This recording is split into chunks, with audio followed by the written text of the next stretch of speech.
آپ نے نماز باندھنے کے حوالے سے فرمایا تھا کہ انگلیوں کے پوروں سے کندھوں تک ہوتا ہے، جبکہ قرآن میں چور کے ہاتھ کاٹ، وہ چور کے ہاتھ جب کاٹنے کا معاملہ ہے وہ علیحدہ ہے، وہ اس کی تفصیلات ہیں. چور کے ہاتھ تو یہاں تک کاٹے جائیں گے، وہ اسی لیے احادیث میں اس کی تفصیل بتائی گئی ہے کہ یہاں سے کاٹنا ہے، یہاں سے کاٹنا ہے، یہاں سے کاٹنا ہے.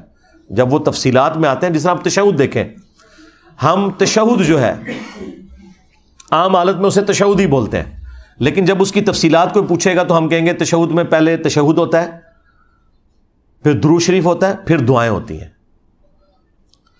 قیام میں پہلے ثنا ہوتی ہے، پھر سورہ فاتحہ ہوتی ہے، پھر سورت ملائی جاتی ہے. تو اس طریقے سے ڈویژن اسی وقت ضرورت پڑتی ہے جب اس کی تفصیلات آتی ہیں. تو جب قرآن میں بالکل واضح آیا ہے ہاتھ کاٹنے کا ذکر، تو حدیث اس کی تفسیر بتا رہی ہے کہ وہ ہاتھ یہاں سے کٹیں گے.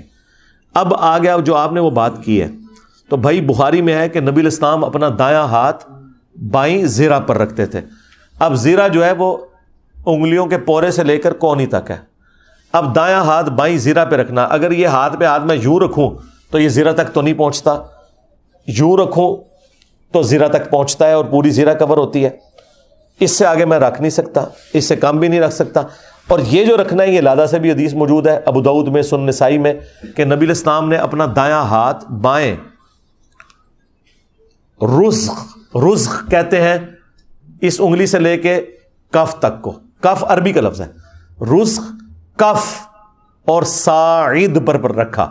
ساعد یہ کہلاتا ہے یہ یہاں سے لے کے یہاں تک، ساعد، کف، رزق، ان تینوں پہ دایاں ہاتھ یوں ہی آتا ہے. ٹھیک ہے، یہ ہو نہیں سکتا کہ آپ یوں ہاتھ رکھیں، ورنہ تو یہ حصہ ساعد رک ختم ہو جائے گا. تو بھائی آپ چھوڑ دیں، اگر آپ کو باندھنے کا مسئلہ ہے آپ کھول کے پڑھیں، کوئی مسئلہ نہیں، کھول کے بھی پڑھنا ثابت ہے.